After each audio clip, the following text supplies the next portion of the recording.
آپ north Korea کے ساتھ تعلقات بنانے کی کوشش کر لیں, پہلے سے بنے ہوئے کو مزید مضبوط کرنے کی کوشش کر لیں.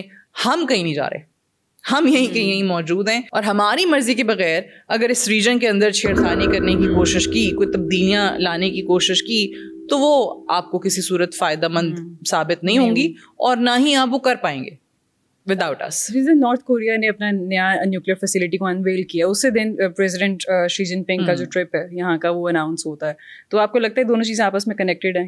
یہ ایگزیکٹلی وہیں پہ بات چلی جاتی ہے جہاں سے ہم نے آغاز کیا تھا, کہ جس پہ اب آپ کو تبصرے نظر آ رہے ہیں کہ جی ایز اے میڈیٹر شاید وہ بات کرنے کی کوشش کریں گے, یو ایس اور نارتھ کوریا کی ٹاکس کسی صورت میں شروع ہو جائیں, جو کہ اس وقت پریزیڈنٹ ٹرمپ کی خواہش بھی ہے ٹو بی آنیسٹ. اور وہ جو بار بار کہتے ہیں نا 7 جنگیں رکوا دیں, 8 جنگیں رکوا دیں, کہ پتہ نہیں اب 10 کہتے ہیں, کتنی کہتے ہیں, اینی وے, اور ایک تو شروع بھی کر دی. اس میں نا ان کی بڑی خواہش ہے کم جونگ ان سے بھی بات کرنے کی. ٹھیک ہے, پریزیڈنٹ پوٹن کو ویسے اپنا فرینڈ کہتے ہیں, پریزیڈنٹ شی کی وہ تعریف کرتے ہیں, کم جونگ ان کا بھی بڑا ان کا سوشل میڈیا پہ تذکرہ آتا رہا ہے. آپ کو یاد ہوگا ایک میٹنگ کے اندر وہ تینوں کی تصاویر آئی تھیں, اس میں پریزیڈنٹ شی, پریزیڈنٹ پوٹن اور کم جونگ ان تینوں تھے. ٹھیک ہے, اور اس تصویر پہ انہوں نے تبصرہ کیا تھا اور کہا تھا کہ یہ پتہ نہیں کون سی حماقت کرنے جا رہے ہیں تینوں, اور مطلب نیگیٹو ایک کرٹیسزم ہی تھا. تو اب ان کو کہیں نہ کہیں لگتا ہے کہ جی امریکہ کی نارتھ کوریا کے ساتھ ٹاکس شروع ہونی چاہیے, and he thinks that president Xi can play a role in that. So اگر آپ چائنا کا اسٹانس دیکھیں نا, ایک ٹریڈیشنل اسٹانس, تو وہ خطے کے اندر نا ڈی نیوکلرائزیشن کی بات بہت عرصے سے کر رہا ہے. گو کہ اب وہ تھوڑا سا اس کو ٹون ڈاؤن کر چکے ہیں, اب اتنی بات نہیں ہوتی جتنا پہلے تھا, لیکن ایک موقف ہے جس پہ وہ کہتے ہیں ابھی بھی ہم قائم ہیں. تو اگر نارتھ کوریا اور امریکہ کی کوئی ٹاکس شروع ہوتی ہیں یا ان کو انیشیٹ کرانے میں پریزیڈنٹ شی کوئی اپنا کردار ادا کرتے ہیں, تو اس میں سر فہرست جو ایجنڈا ہے, جو سب سے پہلی چیز ٹیبل پہ موجود ہوگی, وہ نارتھ کوریا کا نیوکلیئر پروگرام ہوگا.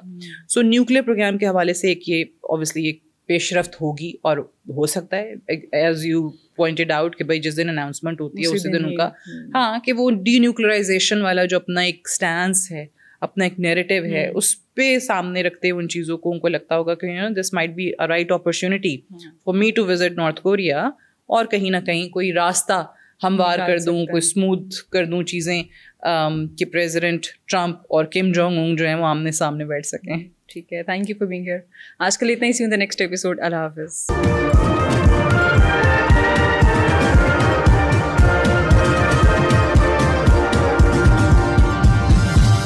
You are watching Apna Watan.